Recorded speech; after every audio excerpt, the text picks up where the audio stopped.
La semaine à venir va être particulièrement chargée sur les marchés, entre les rendez-vous macro et microéconomiques, ça va être très dense. Pendant ce temps-là, les indices majeurs sont presque tous américains, sont presque tous sur des sommets. On va aller regarder ça en détail, bien sûr, analyser ce marché alors qu'on entame une séquence particulièrement importante. Bienvenue dans Wall Street Hebdo, votre rendez-vous d'analyse graphique, technique hebdomadaire sous le prisme des options pour bien aborder cette semaine importante. Pensez à liker, à partager ce contenu s'il vous a plu, à nous faire part de vos commentaires dans le suivi de la vidéo, et puis bien sûr à vous abonner à notre chaîne YouTube, à nous retrouver sur notre site de l'atelier des options et à nous poser vos questions si vous en avez. Au programme donc de cette semaine, eh bien, on va s'intéresser comme toujours au calendrier, très dense comme je le disais, aux configurations graphiques du S&P avec des petites divergences intéressantes.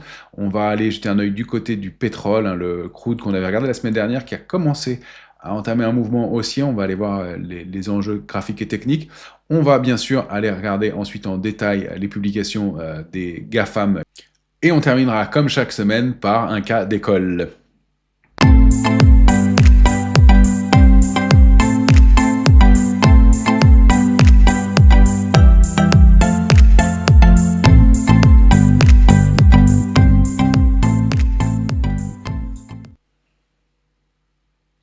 Alors, comme la demande a été importante pour aller plus loin sur les options, eh bien, je vous rappelle que nous proposons une formation sur 2 jours, niveau 1 et 2 pour les options et analyse graphique. Ça signifie qu'en 2 jours, avec Paul et moi, eh bien, vous allez avoir la possibilité de comprendre les options du début, du fonctionnement des options, avec un module d'analyse graphique pour vous aider à avoir des points de repère sur le marché.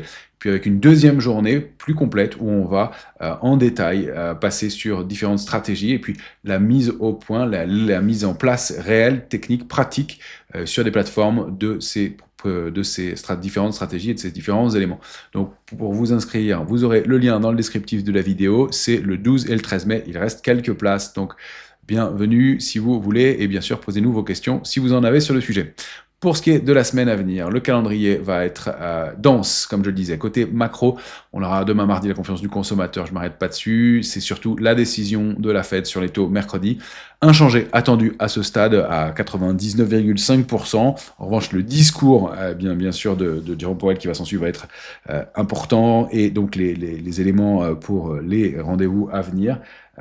Pour l'instant, voilà, le consensus a bien changé, puisque on n'était pas dans cette configuration où on attendait une absence de baisse de taux. Donc pas de changement pour l'instant sur a priori, d'après le consensus mercredi, pour les taux américains. Le jeudi, on va avoir 2 rendez-vous importants, vous voyez 3 rendez-vous que j'ai mis en majeur cette semaine. Le PIB américain, évidemment, ça va être le nerf de la guerre. Alors on ne va pas avoir intégré dans ce chiffre du PIB tous les éléments liés au conflit dans les 3 d'Ormuz, mais ça va être évidemment un repère important. Et puis le PCE Core, c'est le chiffre d'inflation important, celui que la Fed regarde le plus pour ce qui concerne l'inflation. Donc ça va être déterminant aussi dans les rendez-vous de la semaine. Et puis on aura le PMI, les PMI manufacturiers de l'ISM. Ça, ce sera vendredi. J'ai oublié d'indiquer le jour, je vois. Mais c'est bien vendredi. PMI, ce sont les indices des directeurs d'achat. C'est dans le secteur manufacturier, mais ceux de l'ISM sont particulièrement importants. Ils sont considérés comme étant avancés, encore une fois, sur la santé de l'économie. Donc des rendez-vous importants côté macro. Côté micro, on a pas mal de publications à venir, dont des GAFAM. Je vous rappelle ici la légende des ratios put-call qu'on va afficher à l'écran. Quand c'est rouge, ça veut dire que les opérateurs sont hyper optimistes, qu'il y a un ratio put-call hyper optimiste et donc qu'il y a une euphorie, un risque donc d'avoir du mal pour les titres à poursuivre à la hausse. Évidemment, ça n'est pas une règle, je rappelle toujours que c'est la publication qui va être déterminante dans l'évolution du titre. Ça n'est pas une règle, mais ces ratios qu'on a mis au point depuis quelques semaines, depuis quelques temps, et qu'on teste depuis quelques semaines sur les publications, donnent de très très bons résultats. Donc euphorie, un risque de stagnation ou de baisse du titre. Optimisme, même chose, les opérateurs sont tous payés, donc difficile pour le titre d'aller plus loin. Neutre, on n'a pas d'éléments probants du côté du ratio put-call. Prudence, ça veut dire que on commence peut-être à avoir un peu trop de put, un peu trop de protection, et donc ça peut être le terrain de rebond sur les titres. Et pessimisme, c'est l'excès, carrément, on est hyper pessimiste, les ratios de couverture sont très chargés en put, et ça peut entraîner des mouvements haussiers. Voilà pour le petit rappel. Je le fais au fur et à mesure, Et voilà ce que ça donne pour cette semaine. Donc mardi, on va avoir Visa, mercredi, Alphabet, Microsoft, Amazon et Meta. Vous voyez que pour les GAFAM, ça va être des ratios put-call hyper optimistes. On va les regarder en détail dans un instant, mais 0,26 pour Alphabet Google, 0,38 pour Microsoft. Amazon, c'est le record de la semaine, 0,14. On a un ratio put-call qui est hyper optimiste, malgré, suite au rebond récent, on pourrait dire. Meta, le ratio est à 0,41, c'est presque la plus sage de la journée de mercredi. Puis jeudi, on va avoir Apple, Eli Lilly, Caterpillar et Merck. On va s'intéresser bien sûr à la configuration graphique d'Apple. Le ratio put-call est moins extrême que ses congénères, 0,48. On reste quand même optimiste, mais c'est pas aussi flagrant que pour les autres. Et là, Lilly, je le souligne, le ratio est à 2,41, donc peut-être un excès de pessimisme sur un gros niveau de support, ce sera à surveiller. Caterpillar, le ratio est à 0,41, le titre est sur des sommets, attention peut-être à un excès d'optimisme. Merck, je vous l'ai indiqué aussi, puisque si la position ouverte n'est pas gigantesque non plus, mais on a un ratio put-call à 1,31, on est quand même peut-être un peu pessimiste sur Merck. Et puis vendredi, ce sera au tour de Exxon de publier, Exxon 0,56 le ratio put-call. On est quand même assez optimiste alors que le titre est sur des sommets, il a donné quand même des signes de retracement récemment, c'est un peu entre deux eaux. On va aller voir les autres configurations surtout. Alors, tout de suite, on va commencer par le graphique du S&P en hebdomadaire. Pour le S&P, eh bien, on peut dire que l'intérêt globalement sur le S&P est modeste. Hein. On a un niveau d'intérêt sur les futurs qui est à des niveaux qu'on avait enregistrés quelques semaines plus tôt, c'est-à-dire qu'on n'a pas eu de soutien, à mon sens, dans le mouvement haussier qui s'est mis en place récemment. La position ouverte sur le S&P, elle est à 1 970 000 contrats vendredi soir. On avait 1 973 000 contrats le 13 avril dernier lorsqu'on cotait 6 886 sur le S&P. Donc on a le même intérêt à 7 165 qu'on avait à 6 880. Donc on a quand même une divergence de ce côté-là. Alors, donc entre cette zone de prix et le niveau actuel, donc même niveau d'intérêt, on avait même un tout petit peu plus de contrats futurs ouverts. Donc on est monté quand même avec cette divergence, même si on a eu un gros creux d'intérêt le 20 avril, en début de semaine, et qu'on a reconstruit un peu, il faut le dire, dans le courant de la semaine dernière, même si ça reste modeste. Donc, cette zone de prix sous 7050 et jusqu'à 6880, je devrais l'afficher comme ça, ce sera plus lisible, elle est très creuse en intérêt, donc attention au retour sous ces niveaux pour l'instant. Voilà, donc c'est la rupture de 7048 qui serait un premier niveau d'alerte avec 6993, le plafond de verre, et puis dans ces cas-là, un retour au moins à 6880, qui sera vraiment une zone de prix à préserver et à tester au risque de retourner la tendance de fond. Ce serait un très mauvais signal que de repasser sous 6882. Bien sûr, on en est loin pour l'instant. Ratio put-call, eh bien, on est optimiste, mais sans excès, 0,73. On ne peut pas parler d'euphorie, loin de là. On a connu des ratios bien plus bas précédemment. Ceci dit, voilà, compte tenu du rebond récent, on sait que sur ces niveaux de prix, aux alentours des 6500 points, on était très couvert. Là, on l'est beaucoup moins. Donc, ce ratio, il a moins de sens ici. Je ne m'attarde pas dessus. Pour la configuration actuelle, je zoome en journalier. Bien sûr, tant qu'on est au-delà de 6993, qui était le grand range 6528, 6993, la cible idéale, c'est 7464. On n'a pas de signe de retournement. On avait laissé un gap, deux gaps ouverts. La semaine dernière, on est allé combler ce gap, ce dernier gap qui avait été laissé ouvert le 17 avril. On s'est appuyé deux fois dessus avant de repartir à la hausse. Pour l'instant, pas d'invalidation. Premier niveau de support à surveiller, 7148. On flirte avec ce matin sur les futurs. On n'a pas retourné. Premier niveau où on pourrait se questionner un peu, c'est 7104. Ça a été un palier important. Donc, ce niveau entre 7090 et 7104, ça pourrait entraîner un petit mouvement, pourquoi pas, de consolidation complémentaire. 7048, premier support majeur, comme on le disait. Là, ce serait plus gênant comme signal de repasser en dessous.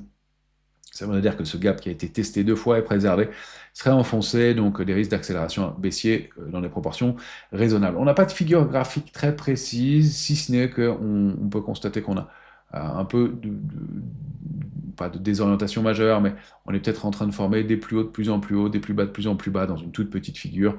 Pour l'instant, il n'y a rien de méchant, en plus je n'ai que 2 points de chaque côté, mais on voit qu'il y a un peu de volatilité, c'est normal. En haut de marché, compte tenu de la période, compte tenu des annonces, mais pour l'instant, on est au-delà des supports, donc c'est ce qu'il vaut mieux regarder, à mon sens, à court terme.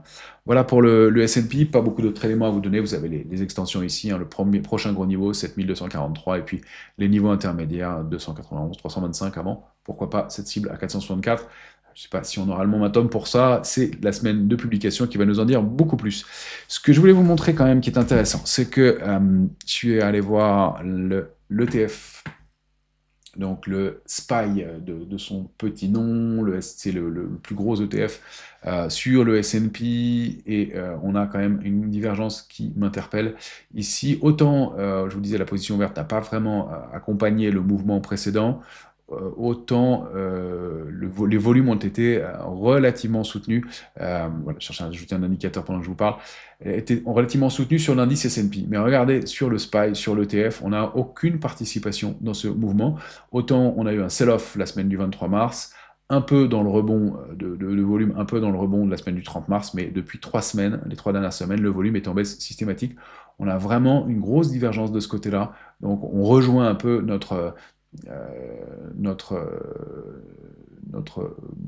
niveau d'intérêt sur les marchés dérivés, hein, ce niveau de 688 sur le SPY, un petit peu au-delà, entre 688 et 694, n'est pas très soutenu manifestement, on monte avec divergence d'intérêt, c'est à regarder quand même parce qu'on n'a pas un volume extraordinaire, c'était voilà, un point à vous indiquer pour vous confirmer qu'on a encore une fois des gros acteurs qui n'ont pas tellement participé à ce mouvement. Je voulais aussi vous montrer le Dow. Pourquoi? Parce que le Nasdaq est sur des plus hauts, le S&P aussi, mais le Dow ne l'est pas et il revient sur des niveaux importants. Donc il va être intéressant de le surveiller, des repères intéressants. Alors on avait indiqué cette ligne de tendance baissière qui, une fois qu'elle avait été débordée, a permis de réactiver la dynamique haussière. Je la supprime pour plus de clarté. On avait ce range, donc 45 580 débordé, eh bien ça donnait 49 616, hein, c'est cette zone de prix que j'ai pas indiqué, j'ai pas mis de flèche à l'intérieur, mais vous reconnaissez les zones de prix. On savait que si on débordait ce niveau, bien la cible c'est 51 630. Regardez ce qu'on a fait la semaine dernière. On a été très indécis avec cette grande toupie d'indécision sur le Dow, sous ce niveau de 49 616 en clôture hebdomadaire, et surtout sous la ligne de tendance, la ligne de tendance haussière de long terme, et la borne basse du canal haussier qu'on a en français, on est allé rebuter dessus. Donc ce niveau, ça va être un enjeu et un point de repère extrêmement important cette semaine. Pourquoi? Parce qu'il y a quand même 11 des 30 valeurs du Dow qui vont publier cette semaine. Je rappelle que ça fait une grosse semaine de publication pour le S&P, avec 180 titres du S&P qui vont publier, bien sûr, on va pas pouvoir toutes les regarder, mais pour le Dow, 11 valeurs qui vont publier sur les 30, donc ça va être déterminant pour le Dow qui va être donc bien représenté dans les publications de la semaine, et qui est donc sous ce niveau, 49 616. Si on arrive à se réinstaller au-dessus, eh bien, on réactive la dynamique haussière, on poursuit à la hausse, et tout va bien. Tant qu'on reste en dessous, attention à des mouvements de consolidation et des retours sur 47 580, qui sera le premier gros niveau de support à surveiller. Voilà pour le Dow qui ne poursuit pas à la hausse, qui ne confirme pas. Donc on aime bien, encore une fois, que les indices soient harmonieux entre eux, et on voit que tout ne participe pas dans ce mouvement haussier. Il faut rappeler évidemment que la hausse récente a été hyper concentrée sur les valeurs tech américaines et peu sur d'autres secteurs. Ce manque de participation, c'est toujours un dilemme. Est-ce que c'est un risque baissier? Historiquement, oui, sauf que au cours des dernières années, 2024, 2025, on déplorait dans la hausse des marchés le manque de participation. Et bien donc le fait que la hausse soit concentrée sur trop peu de titres a été finalement un terrain propice à ce que les autres titres progressent par la suite. Mais historiquement, si on regarde au-delà de cette période-là, eh bien le mouvement a été plutôt un mouvement fragile. Donc on est entre deux eaux et difficile de trancher. Historiquement plus, récemment moins dangereux. Donc on verra au fur et à mesure des publications. Je voulais faire un petit point aussi sur le crude oil que je vous affiche tout de suite. Il me semble qu'on l'avait évoqué la semaine dernière. On est en hebdomadaire ici, on va zoomer en journalier pour mieux voir. Et je vous avais indiqué ce biseau d'épuisement dans la consolidation, dans la baisse. Ça s'est traduit par un mouvement haussier confirmé la semaine dernière. On a été buté systématiquement contre cette résistance à 96,55. Ces mèches de rejet contre ce niveau sont intéressantes puisqu'elles viennent en contre du mouvement haussier. Si en revanche on se réinstalle au-delà de 96,55, on est juste en dessous à l'instant, on peut accélérer et donc aller chercher le pied du biseau 117,63. Donc évidemment, si le pétrole réaccélère, c'est pas un bon message pour les indices et pour les marchés d'une façon générale bien sûr. Donc on a cette oblique baissière à surveiller qui s'est mise en place tout au long de la semaine dernière. On n'est pas encore allé rallier ce niveau pour aujourd'hui qui est situé à 97,35. Donc à surveiller en ce début de semaine. Si on déborde 97,35, on a les chances d'accélérer avec ces résistances que vous voyez ici. Et encore une fois, la cible idéale de ce biseau qui est quand même très propre. Hein. Testé une fois, deux fois, trois fois en bas, en haut, et une fois, deux fois, trois fois enfoncé, réintégré en bas. En tout cas, cette oblique baissière a été un vrai point de repère et un signal. Donc on n'est peut-être pas sorti des soucis sur le pétrole et c'était, il me semble, important de vous montrer ça. Parmi les valeurs du jour, enfin de la semaine qu'on va regarder ensemble, je vais vous montrer Visa. Le titre affiche un ratio put-call de 1,03, donc on est plutôt prudent.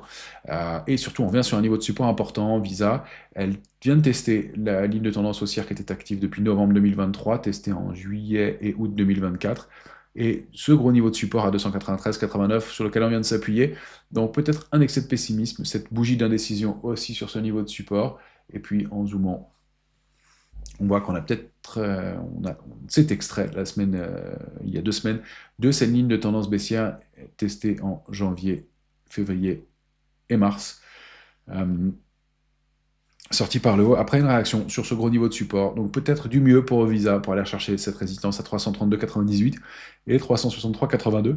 Attention évidemment sous ce gros niveau de support à 293,89 pour Visa. Ça invaliderait la possible réactivation haussière. C'est la seule non GAFAM que je vais vous proposer aujourd'hui. Mais le secteur bancaire est quand même intéressant à surveiller. On va regarder maintenant Alphabet, Google. Je vous avoue que je me suis cassé la tête cette semaine sur les configurations graphiques. Il n'y a pas d'éléments qui sont hyper clairs sur les titres. Alors, techniquement et graphiquement, c'est très clair, c'est haussier, bien sûr. D'autant plus qu'on a réactivé des niveaux. Alphabet Google, elle vient de déborder 341,70. Pour moi, elle vient de sortir de la grosse consolidation entamée en février, avec un support à 274,80. On a débordé ce niveau de résistance, donc on devrait dupliquer le range par le haut théorie, hein, c'est une feuille de route encore une fois, au-delà de 341,70, la cible de long terme c'est 408,40. Reste que le ratio put-call à court terme il est quand même de 0,26, c'est quand même très optimiste pour Alphabet. Voilà. Maintenant, quand on a connu un rebond pareil, eh bien, on sait que sur ces niveaux-là, on avait de la couverture. On s'en est tellement éloigné que les opérateurs n'ont pas eu de raison de se couvrir non plus. Donc, on a des messages qui sont un peu divergent. En revanche, bien pour zoomer, vous vous souvenez, on avait repéré ensemble ce biseau d'épuisement ici qui avait permis de donner une cible baissière pour aller chercher 274. La cible, on avait été la chercher parfaitement. On avait ensuite formé cet island reversal, cible haussière, deuxième gap haussier, gap de continuation. Gap qui aurait pu être un gap d'épuisement, qui sera probablement un gap commun puisqu'on est largement installé au-dessus depuis plusieurs semaines. Et là, alors plusieurs éléments à vous donner. Non seulement on est peut-être dans un petit gap, dans une petite structure d'épuisement sur Alphabet, ce petit biseau aussi, alors peut-être pourquoi? Parce que j'ai 3 points bas très propres, 1, 2 et 3 ici, ça me va bien. En partie haute, je n'en ai que 2 pour l'instant. Alors, le biseau est petit, le pied du biseau, il n'est pas très loin, mais on peut envisager un retour en cas de rupture de la borne basse du biseau. Donc pour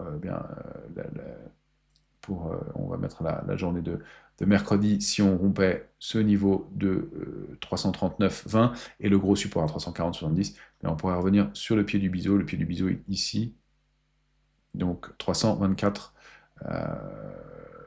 324,75, l'ouverture de la bougie du 14 avril, pour avoir un point de repère précis, et puis ce gap qui est ici, qui serait peut-être un terrain d'accélération pour aller chercher donc 321,75, c'est un niveau de support important, c'est là où on a accéléré la dernière fois. Donc attention à ce biseau d'épuisement, qui est possible. Encore une fois, si la borne haute est débordée et réintégrée, c'est un bon signal aussi.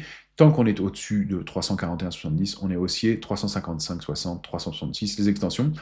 Ratio put-call qui est quand même très optimiste sur le titre. Donc à surveiller, c'est une des configurations graphiques les plus propres. Et puis en plus de ce biseau, je voulais vous montrer un élément pédagogique qui vous intéressera, la théorie des gaps qui a bien fonctionné manifestement.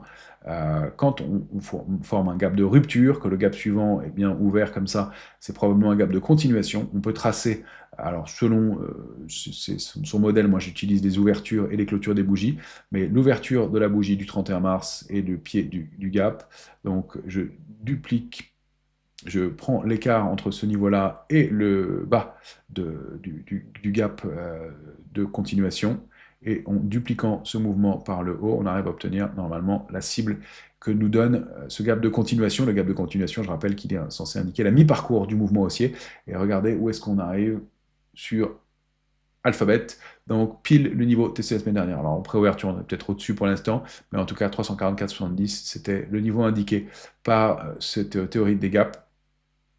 Donc intéressant toujours de regarder bien comment fonctionnent ces gaps et ce biseau d'épuisement. Donc on est peut-être au bout de quelque chose sur Alphabet. Attention, un petit mouvement de consolidation. Encore une fois, un retour ici. Sur les cours actuels, ça fait un mouvement de 5-6%, voire avec le comblement du dernier gap, 6,80 de baisse. C'est pas très méchant. Je m'attarde un peu sur Alphabet, mais c'est la configuration qui était, à mon sens, la plus lisible à court terme. On va aller regarder tout de suite Microsoft. On avait détecté ensemble cette vague de Wolf. Ça, c'est la borne basse du canal haussier de long terme. On a déjà commenté ensemble. Vague de Wolf avec la vague 1 de baisse, 2 de rebond. Je vais zoomer en journalier, on dira mieux. La structure, voilà. Donc, Microsoft, vague 1 de baisse, 2 de rebond, 3 de baisse, 4 qui vient bien s'arrêter entre la 1 et la 2. On descend à nouveau et on passe sous l'oblique formé par les points 1 et 3 ici. Donc en 5, et quand on réintègre, eh bien, la cible idéale, c'est l'oblique formé par les points 1 et 4. Donc la vague de Wolf se confirme sur Microsoft qui, eh bien, si on vise la séance de mercredi, devrait rallier 452,80 mercredi. Attention, un ratio put call à 0,38. On est quand même hyper optimiste sur Microsoft. On peut remarquer aussi ce mouvement qui est un mouvement d'indécision sur le titre. Si on est optimiste sur Microsoft, eh bien, avec le signal donné récemment, on peut l'être manifestement. On est peut-être en train de former un fanion.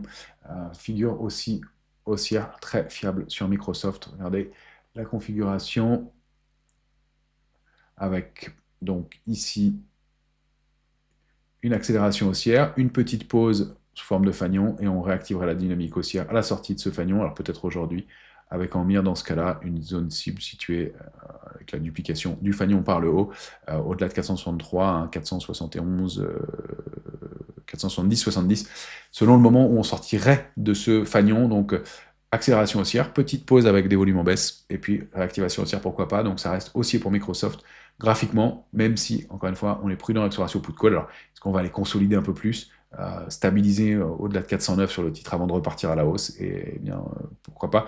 Mais pour l'instant, on n'a pas de figure de retournement de la décision depuis quelques séances avec ce pendu, ce marteau, cette étoile filante.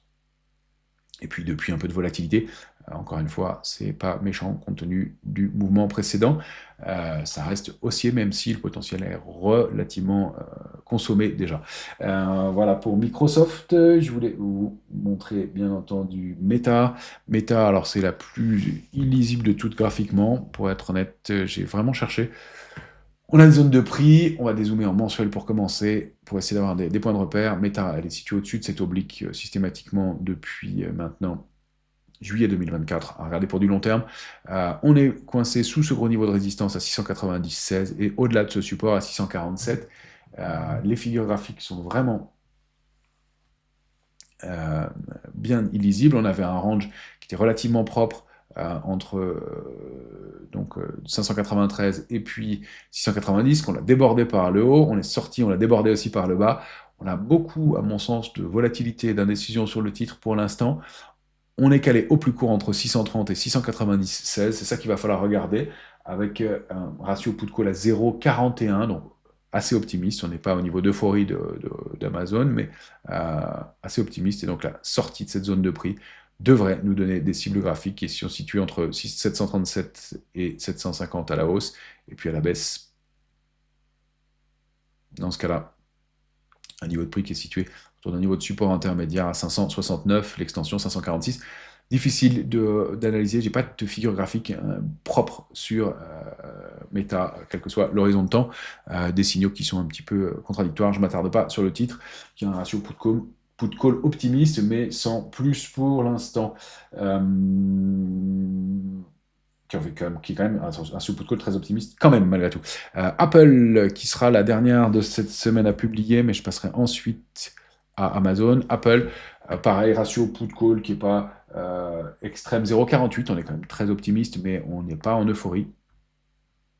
On est donc à 0,48. Trading range selon moi pour Apple situé entre 245,80 et une résistance à 279,90. On n'a pas vraiment de tendance sur Apple depuis décembre. On lui reproche un peu de ne pas être trop rentré dans le modèle IA et puis on la félicite aussi de ne pas être trop exposé. Donc bah, ça donne ce range un peu d'indécision avec ces extensions 286, 20, 297, pourquoi pas. Si on arrive à passer 279,90, premier niveau de support important, 259, avec un risque de retour à 245,80. Évidemment, niveau à préserver absolument pour Apple, qui est pour l'instant sans tendance depuis plusieurs semaines. Et on va terminer par Amazon, mais avant ça, je voulais quand même vous rappeler nos performances et sur les stratégies que nous vous proposons depuis 55 stratégies. 52 ont été clôturées, 45 ont été gagnantes, 7 perdantes et 3 sont en cours avec celle qu'on va ouvrir aujourd'hui à l'ouverture. Je vous rappelle qu'on fonctionne toujours de cette façon. Quand on vous indique une stratégie, on n'indique pas les bornes en détail, mais on vous indique l'esprit quand même de la stratégie de façon assez claire. Ensuite, selon le setup qu'on va améliorer et optimiser grâce au backtest de Paul, eh bien, on va avoir un niveau de probabilité qui va nous plaire suffisamment pour ouvrir cette stratégie. Et c'est comme ça qu'on arrive à ce taux de réussite dans les stratégies uniquement qu'on propose le lundi de 86,5% pour l'instant. Donc, si ça vous intéresse, posez-nous vos questions. Suivez nos formations disponibles gratuitement sur la chaîne YouTube. Vous avez toute une playlist dont je vous rappelle l'existence pour vous former aux options avec toutes les stratégies de base, enfin tout le fonctionnement de base des options. Et puis une playlist un peu plus avancée avec des stratégies, des combinaisons d'options, donc déjà pour aller plus loin. Et puis si vraiment ça vous intéresse, on a toujours ces formations en présentiel où vous allez en savoir plus sur les options, les 12 et 13 mai, je vous rappelle, la prochaine, et puis des formations et cette masterclass dans laquelle là, cette fois-ci, vous avez accès aux détails de toutes les stratégies mises au point par Paul sur plus de 15 ans, avec, encore une fois, des setups qui sont complètement détaillés, dans lesquels vous apprenez en détail, et vous avez en détail le sous-jacent, le moment d'entrée, la stratégie à mettre au point, les niveaux et les prix d'exercice qu'il faut choisir, et puis le take profit et le stop loss si besoin dans les stratégies en fonction, et donc plus d'une vingtaine de stratégies dans cette masterclass, une dizaine d'investissements et une dizaine de trading qui sont disponibles et complètement un setup complet, complètement détaillé et qui vous permettent bien soit de les appliquer, soit même d'aller plus loin et de créer les vôtres par la suite si vous le voulez. Donc, encore une fois, disponible pour répondre à vos questions si vous en avez sur le sujet. On passe à la stratégie de la semaine. C'est un bear call spread sur Amazon. Pour nous, c'était la pire de toutes. Alors, je plaisante en disant ça parce que c'est un des plus beaux rebonds récents d'Amazon qui est sur des sommets historiques. Alors voilà, le titre vient de déborder ce plafond de verre de 255,36. On est en mensuel sur Amazon. On est sorti d'une grande consolidation. Pause entamée au mois de novembre. Support préservé à 199,32. Et puis on réaccélère et on forme de nouveau plus haut. On déborde la dernière résistance. C'est bien sûr haussier à moyen et long terme. En hebdomadaire, on peut noter donc cette longue consolidation en 3 temps A, B, C. Et puis stabilisation au-delà de 199,34. On peut remarquer une configuration graphique aussi intéressante, grosse accélération baissière, stabilisation à plat et réaccélération haussière. C'est un creux en tour qu'on a ici, c'est une configuration assez puissante et ça se confirme graphiquement. Pour l'instant, ça reste haussier, bien sûr. On a réintégré ce niveau de 238,34, débordé de 155,36. La prochaine résistance, on s'en approche, c'est 265,20, puis des extensions. 272,70, 290,10. Maintenant, ce ratio put-call qui est à 0,14 nous incite à la prudence. Il n'y a carrément plus un seul vendeur sur Amazon. Tout le monde est acheteur avec un ratio qui atteint des niveaux extrêmes. Et on va aller voir la configuration graphique à court terme qui nous incite à ouvrir ce bear call spread, donc une stratégie de baissière à neutre sur Amazon. Alors, je vous montre avant de rentrer dans le détail de la stratégie la dernière configuration graphique, donc 3 gaps laissés ouverts. Pour l'instant, le titre évolue toujours en hausse, au-delà du niveau de support, mais j'ai détecté cette vague de Wolf. Baissière petite, mais à surveiller, vague 1 de possible, et non encore validée d'ailleurs. Vague 1 de hausse, 2 de baisse, 3 de rebond, 4 de baisse. Je vais zoomer un peu plus pour que vous la voyez bien. Voilà. Vague 1 de hausse, 2 de baisse, 3 de rebond, 4 de baisse qui vient bien s'arrêter entre la 1 et la 2, et on repart à la hausse, et pour l'instant, on est en train de déborder, on a débordé l'oblique formée par les points 1 et 3, donc elle n'est pas encore validée, mais si on réintègre en clôture cette oblique formée par les points 1 et 3 ici, eh bien, donc un niveau qui est situé à 264 pour la séance du jour, pour la séance de mardi, pardon, autant pour moi, non, du jour, donc 264, eh bien, on valide cette structure, et dans ces cas-là, le principe de la vague de Wolff, vous le connaissez, c'est d'aller rallier l'oblique formé par les points 1 et 4 ici, donc un petit mouvement de consolidation qui pourrait permettre eh bien, à Amazon d'aller combler ces gaps, donc un mouvement selon le moment où il serait atteint, de l'ordre de 10-11%, donc à surveiller. Bien sûr, la structure n'est pas validée encore, si on se réinstalle au-delà de 265,20, le signal n'est pas donné, et on va aller chercher les extensions qu'on a évoquées ensemble précédemment. Si en revanche on repasse en dessous, c'est la cible qui sera probablement légitime à aller chercher avec ces gros niveaux de support à regarder, et donc le comblement peut-être de ces deux derniers gaps laissés ici, donc pour le titre, donc à surveiller. Donc 0,14 ratio extrême, ça nous incite à ouvrir ce bear call spread. Bear call spread, je vous rappelle que c'est une vente de call. On va vendre au-dessus du cours actuel d'Amazon, donc hors de la monnaie. On va protéger cette position par un achat de call qui va donc limiter notre risque. Donc je rappelle que le risque dans le bear call spread, c'est la zone qui est située au-delà de mon point mort. Comme j'ai encaissé de la prime et que j'ai vendu de la prime plus chère que celle que j'ai achetée, j'ai un crédit. Ce crédit, il va me donner mon point mort. Alors, selon l'endroit où je vais le faire, il va se positionner un petit peu au-dessus de ma vente de call, plus ou moins agressif selon le niveau de la vente de call et de l'achat de call. Donc, mon point mort, mon risque max, il est situé entre ce point mort et le niveau d'achat de call. Et au-delà du niveau d'achat de call, eh bien, mon risque est limité par définition. Alors, plus je vais être prudent, plus je vais vendre un call lointain. Et dans ce cas-là, m'assurer un meilleur taux de probabilité.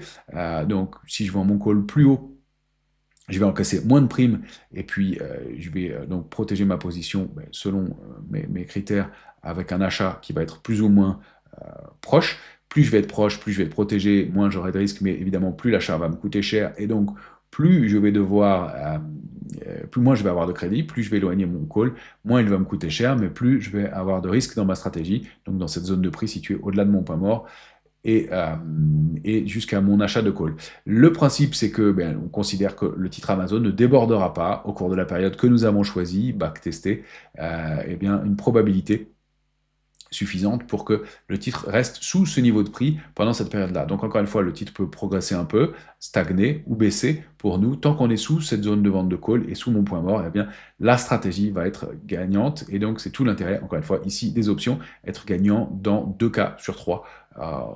Légère, même 3 cas, même un peu plus, puisque légère hausse, stagnation ou baisse sont favorables à cette stratégie de bear call spread. Voilà les éléments que je voulais vous montrer pour ce début de semaine. Pensez à vous abonner à la chaîne YouTube de l'Atelier des Options. Vous pouvez nous retrouver sur notre site, bien sûr, de l'Atelier des Options, voir nos différentes formations. Vous abonner à la chaîne YouTube, activer les notifications et liker et partager ce contenu s'il vous a plu. Nous vous en remercions.